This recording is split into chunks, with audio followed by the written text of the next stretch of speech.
Hey guys, this is AKS 10 for the remainder theorem. And basically what it says is that if you divide by a divisor, you can change the sign of that divisor, plug it back in, and that should give you your remainder. So I'm going to use synthetic division as well as long division on this, just to show you both ways. So on this first problem, what you're going to do is it says x equals 3. So we're going to put 3 inside of that box. Remember, we don't change the sign if it says x equals some number. We're going to list out all of the coefficients in descending exponent order. So it's going to look like this. Okay. We're going to bring down that first term, multiply these two, add these two together, multiply, add, and multiply, and add. So this number right here is going to be our remainder. And the reason why we know it's going to be our remainder is because it's a number that's not 0. If we had this be 0, then it would not have a remainder. So what we can do from there is we can actually take the number 3, substitute it into this equation, and it should give us 112. So if we substitute it into the original equation, so we plug it in for x. Sorry, that went off a little bit. We're going to get 112, and you can check that in your calculator.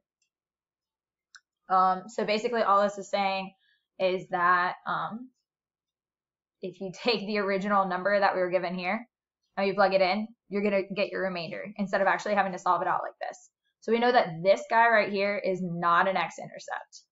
Not an x-intercept. Because if it was an x-intercept, we would get 0 as our remainder. All right, so let's look at the next one. So on this next one, it says use the remainder theorem, find the values of f of -5 for this. So what we're going to do is we're just going to substitute in -5 into our equation. So we're going to substitute in -5 into our equation. So if you look at this, what I did was I substituted in -5. So if I got -5 to the 4th power, that would give me 625. If I have -5 to the 3rd power, that would give me -125. And 4 times -5 is -20. I'm going to multiply this out and simplify it. So that's going to give me 1605. So 1605 would be our answer, which means that we're going to have a remainder of 1605. Which means that this guy right here is not an x-intercept. Cool. All right. So this next question says, use the remainder theorem to determine whether x equals 0 is x equals 2 is a 0 of the function. So take a look at that. And this is really where the basis of the remainder theorem comes in. So for instance, what we're going to do is we're going to take 2 and we're going to plug it in. Okay. So instead of actually having to do synthetic division or long division, all we have to do is substitute this number in, which makes our lives a little bit easier on figuring out if this is a 0 or not of the function. So when I plug this in, I'm going to get 2 to the 7th power. That means I'm going to multiply 2 by itself, 5, 6, 7 times. So this is going to be 3 times 128 minus 2 to the 4th power is going to give us 16. Yes. We love technology. It's fine. 2 to the 3rd power is going to give us 8. 8 times 2 is going to give us 16 as well. 2 to the 2nd is going to give us 4. 4 times -5 is going to give us -20 and minus 4. All right. So we're going to try to make our lives a little bit easier. So 3 times 128, that's going to give us 384. I know that these two things will cancel out because -16 plus 16 minus 20 minus 4, so that's going to give us -24. And so when I subtract 384 minus 24, that's going to give us 360. Now, since this is not a 0, like this isn't 0, then it's not an x-intercept, which means it's not going to be a 0. That's the basis of the remainder theorem. All right, let's go ahead and look at the next one. Again, trying to determine whether or not this is a solution. So all you're going to do is substitute that in. And so you're going to get negative 4 raised to the 6th power plus 5 times negative 4 to the 5th power plus 5 times negative 4 to the 4th power plus 5 times negative 4 to the 3rd plus 2 times negative 4 to the 2nd minus 10 times negative 4 minus 8. I'd be really, really careful when you did this. Make sure that you use your parentheses, otherwise you're going to get it wrong. Because the odd numbers for the exponents are going to make this negative up here, and the evens are going to make it disappear. So what I mean by that is, if you take negative 4 and you raise it to the 6th power, 4, 5, 6. 1, 2, 3, 4, 5, 6. All right, so that's going to give us 4,096. Okay, if you take this and you raise it to the 5th power,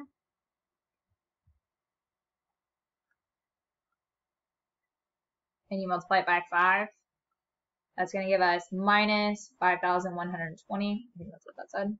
Yep. Okay. And then if you raise it to the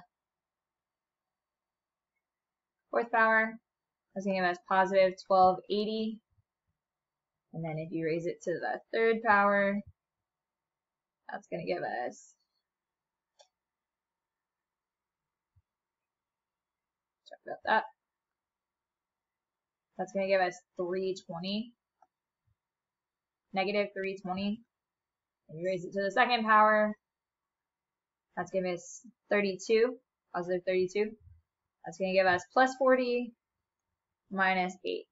Again, I probably would have just like plugged this into my calculator and just like let it do all the work, just because this is a hot mess. Okay, so now I'm going to plug all of those numbers in. So I'm going to get 4,096 minus 5120 plus 1280 minus 320. Oh man. Plus 32 plus 40 minus 8. And that gives us a whopping 0. Okay? And since it is a 0, so this all of this mess equals 0. Since it's 0, then that means we do have an x-intercept at x equals negative 4. Or we do have a solution, or root, whatever you want to call it. It does exist. Alright, so in this next one, it's that same process. Okay? All you're doing is taking this and you're plugging it in. But this says determine P of C using the remainder theorem for the given polynomial functions and the value of C. So basically, if you plug it in and you get 0, then it is an x-intercept. If you plug it in and you get any other number, then that's the remainder. That's it. That's all it says. And I feel like you're capable of doing that, so I'm going to go ahead and move on to the more trickier ones. This one says if you're given a polynomial and one of its zeros, use the techniques in this section to find the rest of the real zeros and factor the polynomial. Okay, so basically what this does is this is kind of like what happened on your performance final. So let's look at 31. Okay, so we're going to use C equals 1 to help us do synthetic division. The reason why we're going to do synthetic division is because it's going to give us a remainder of 0 at the end. It's going to make our lives a whole lot easier. So when we do synthetic division, we're going to write out all of our leading terms or coefficients. So that's going to give us this. And we're going to bring down that first term, multiply these two, add them together, multiply, add, multiply, add. You see how this gets me 0 as a remainder? That's awesome because it makes our lives a whole lot easier. So do you see how this says x to the 3rd? We're going to take this down one exponent. We're going to write it out as a function. Well, now since this is a quadratic, we can actually use a quadratic equation or we can factor. Okay, so when I factor this, I'm going to do the big X.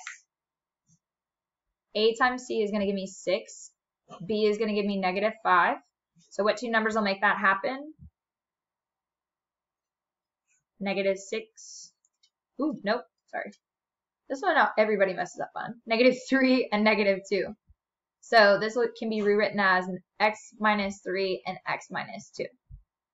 You can set both of these equal to 0 and solve, which is going to give me x equals 3 and x equals 2.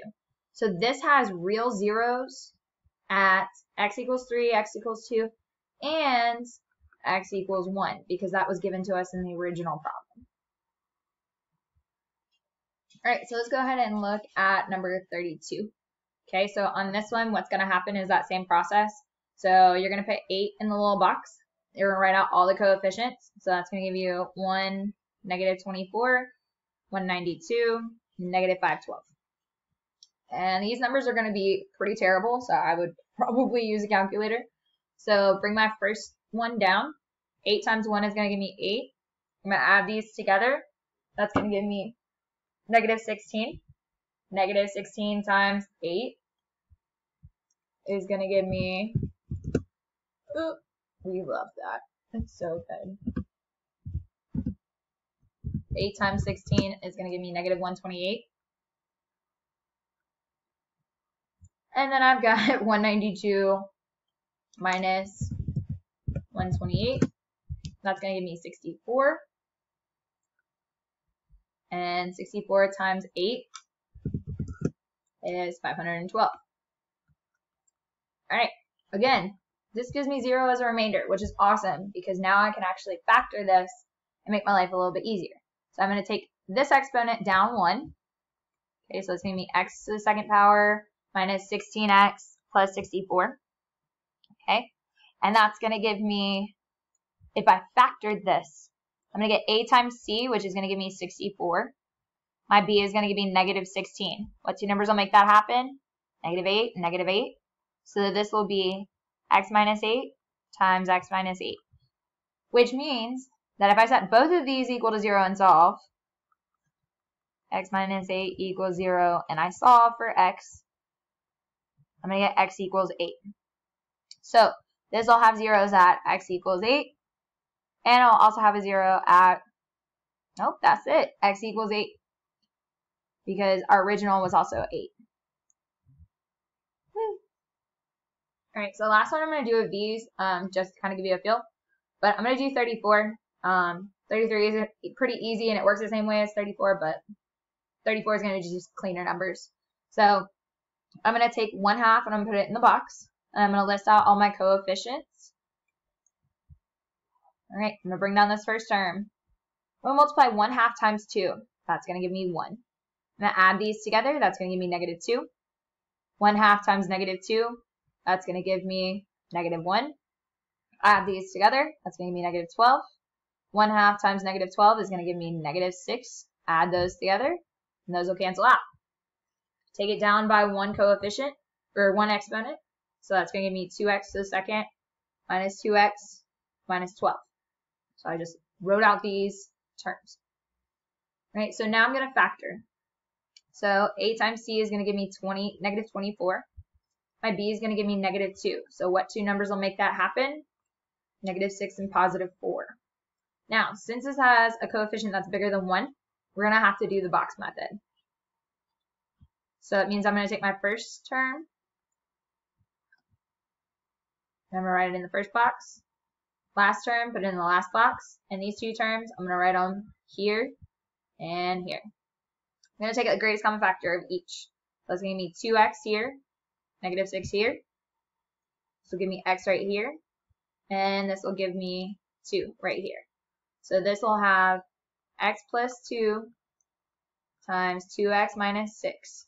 Now, if I take both of these, set them equal to 0, and I solve, I'm going to get x equals -2 and x equals 3, because if I set this equal to 0 and solve, I'll get 3, as well as x equals 1/2. And there you go.